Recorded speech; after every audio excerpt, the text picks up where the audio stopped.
Hey, I'm Hunt, and this is Hunt on LSU, your channel for LSU Fighting Tiger football talk. Enjoy the video. We want you to leave a comment below, hit that like button, and subscribe right below the video. Enjoy. Time to talk some football. To do that, we bring in our guy, Preston Guy from TigerBait.com, as we do each and every Friday on the Jim's Firearms Hotline. Preston, how are you? You know, Hunt, I'm doing good. I got some good memories of that red stick tent sale. Probably every good pair of cleats I got growing up. Look, they got Came bats in from here that for sale. 30% off. You talk about that's a couple $100 in terms of buying a bat. That's a good chunk of change you're saving here. I used to just cherish getting a new bat when I was a kid. Yeah, man, got some good gear. Probably all of my athletic shoes came from that very sale. So, Love man, it's to wild hear it. stuff you can do. Look, I think we've all kind of been looking at LSU spring football and kind of waiting for something interesting to happen or something that would pique our attention. It hadn't really happened much for me, but it did earlier this week when PJ Woodland started to get some first-team reps, and then we heard Blake Baker talk about him yesterday. What did that mean to you?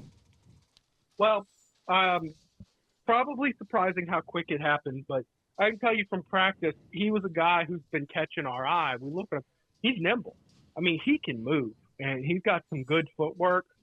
Coaches really like him and like his potential, and it kind of caught a lot of guys off guard. They really felt like they had found a diamond in the rough when they found him. You know, he was Mississippi Player of the Year. Guy got kind of overlooked. He was labeled as an athlete instead of a true corner like he obviously is.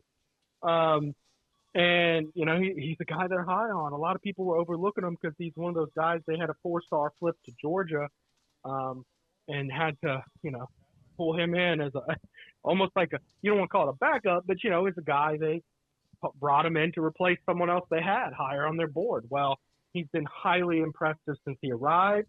I'm a little surprised to see him get first-team reps this quickly, but on the other hand, not really, because the truth is anybody in this secondary who is playing average or slightly above average will probably be your best DB. I mean, that's just realistically where they are coming from last year. Now, some other guys might improve.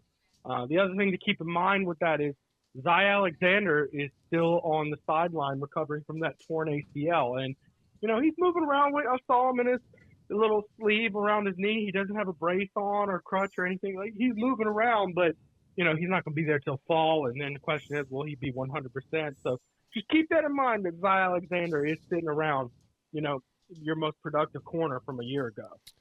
How do you feel about both of the Ohio State transfers in the secondary? Oh, well, J.K. Johnson, seems like we're just waiting on him to break out and do something. He was very highly recruited out of school, but, you know, I haven't seen much out of him in this spring, you know, and there's been other DBs who are making a noise. In terms of Jair Brown, I mean, he's kind of in that same boat. You know, he's out there, he's getting reps with the second team, but you know, this is a secondary that is wide open. I was on another radio show earlier this week, and they asked me if the 5 guys were kind of set in stone. I said not at all. I mean, I penciled them in at best, but you know, and I mentioned PJ Woodland was a guy we could see emerge, and lo and behold, a couple days later, there he is coming out for first team reps. I mean, this secondary is wide open for anybody who comes and is able to perform at a high level. I don't think there's anybody who's earned trust or earned their keep in the entire secondary. So, you know, I'm not writing anybody off yet. So how do you feel about the secondary? Right now, I mean, feel better than I felt a year ago, because when I go out there for practice a year ago, we saw first team, second team, third team offense just torch this defense no matter what. And we had our concerns, but we kind of thought, well, they can't be as bad as they're showing right now. They'll turn it up once SEC play comes around, or once, you know, they get to play a real football. Well, they didn't. Exactly what they showed us in practice is exactly what we got on the field. So while the offense does have the upper hand, it's definitely not as wide of a gap as it was a year ago. And I think that's because the scales have been tipped on both sides.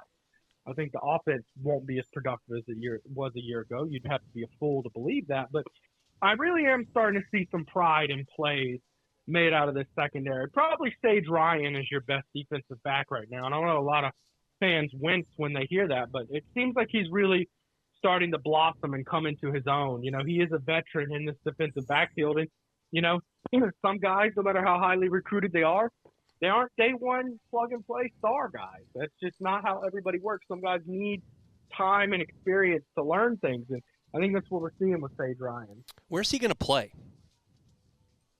Probably your strong safety. Do you like him more around the line of scrimmage, or do you like him more in the back? You know, he is a guy, I like him kind of, you know, maybe toward the line of scrimmage a little bit better. I do have some concerns. I certainly don't want to see him in too much man coverage, even though there's an argument he was your best man cover corner last year after Zayed went down. I don't want to see too much of that because just because it was your best in the defensive backfield last year doesn't mean it was anywhere near good. It still wasn't good enough. So I'd still like to see him doing more zone coverage, or if he's doing man coverage, do it on a tight end type role. Major Burns is back, and they've talked about moving him to the star spot that will be around the line of scrimmage a little bit more. What are your thoughts on Major Burns' impact on this defense? Yeah, I like that role that they're moving him into because the honest truth is last year he was a liability on those deep zone coverages.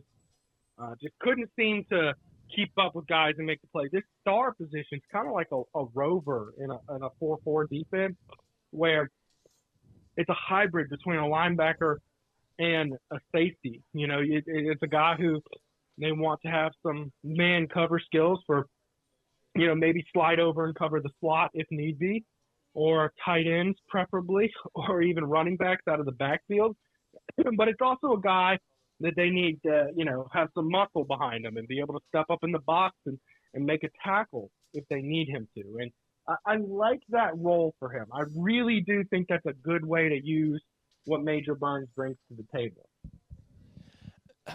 I've thought about pass rush with this team, and the best way to help a secondary out would be to get to the quarterback pretty quickly. How do you feel about LSU's ability to rush the passer? Ooh, Hunt. Yeah. I don't know if you've been watching a lot of these practice clips, but this offensive line's been getting the best of this defensive line all spring. And I don't see any Glenn Dorsey popping in the transfer portal to help fix that issue. I mean, I know they're going to get better coaching and they should improve as time goes on, but I think the harsh reality is this defensive line will be the weakness of the team, particularly inside at defensive tackle where you don't have much coming back, although you are adding the guy from Wisconsin to bolster some depth there. But, I mean, it's just been rough, and you're watching, you know, Sean Washington's a guy you brought in, highly recruited guy, went to Georgia, didn't cut it, goes to JUCO, and here ends up at LSU. And you see in practice yesterday, Ben Bordelon just took him to the woodshed. I mean, I think the honest truth is what I'm seeing right now, this pass rush could use some work. They're going to have to blitz if they want to get some pressure on the quarterback. So that is unfortunately the same combination we saw last year where you have a struggling secondary. How do you help out a struggling secondary? You get a pass rush. Oh, by the way, your defensive line is also woefully struggling. So you can't get a pass rush. And that's why you give up 55 points to Ole Miss. I think the secondary is going to be improved from what we saw last year. I don't really see much to tell me that the defensive line will be improved from last year. That paints a daunting picture, Preston, because like if you can't stop the run or get any pressure on the quarterback, it just makes life really, really difficult. So it sounds to me like you're looking at this and going, this is going to be really tough to fix. I mean, am I reading too much into it? I think the linebackers are the strength of this defense. I really like what I'm seeing out of those guys. I do think the secondary is going to be improved, but I haven't seen it yet. I mean, I'm going to keep on watching. Ideally, the concept is that you paid millions of dollars to improve your defensive line, brought in two of the best defensive line coaches in the country. Ideally, you see improvement as time goes on. I'm not, you know, the sky is not falling, in my opinion, yet. There's plenty of time to sit back, react, and see how this team develops over the offseason. Who knows? maybe by the time fall camp comes around, the defensive line looks like a bunch of studs out there. But I'm just telling you what I'm seeing right now doesn't give me too much optimism on that defensive line. Now, let me also put a positive spin on it. Offensive line is really good. Yeah. DJ Chester, he's gelling very well with that first-team offense, much better than I would have expected. So the good news is it's not like you have an average offensive line out there that's, getting the best of you. This is going to be one of the best offensive lines, if not the best offensive line in the country. So that is the silver lining to everything I'm talking about. Maybe they are good. They're just not great like that unit is. You mentioned linebacker being the strength. We know Perkins. We know Penn. Saw some here and there of Whit Weeks. Will we see more of him this year? I think you'll see more. I think he'll be the first linebacker coming off the bench. But, I mean, their primary defense very much so looks like this 4-2-5 look with a star linebacker DB out there, and that's going to be Major Burns. I don't see them, putting Harold Perkins in that spot or anything like that. But the Weeks brothers seem to be doing a good job on that second-team defense of cleaning up what's there. I do think they have some good depth linebackers, and I'll be shocked if Whit Weeks doesn't get rotated in more. But the fact of the matter is I don't see him being a starter yet in this defensive formation. Now, if they mix it up and roll to a 4-3, obviously he's out there on the field. Or whatever, goal line set, that kind of stuff, you're going to see him out there. I don't think this is the guy who's going to have a clean jersey at the end of the games this year. I see a few pair of cleats out there in the parking lot, 25% off. You want me to earmark a couple for you? You're good. Yeah, give me some of don't give me the lineman cleats. I wore too many of those. I like to cut the grass in a good pair of receiving cleats. Good. You're going to show off that speed? And not the land shark feet. If you give me a land shark, I'm offended at your. I need real spikes. All right, Preston, we appreciate it. Have a great weekend. All right, Hunt, take it easy. He's Preston Guy, TigerBait.com for all your LSU football needs. Hey, thanks for watching Hunt on LSU. Before you get out of here, do us a couple of favors. Hit that like button, leave your comments below, and subscribe to the channel for all your Fighting Tiger football talk. See you next time.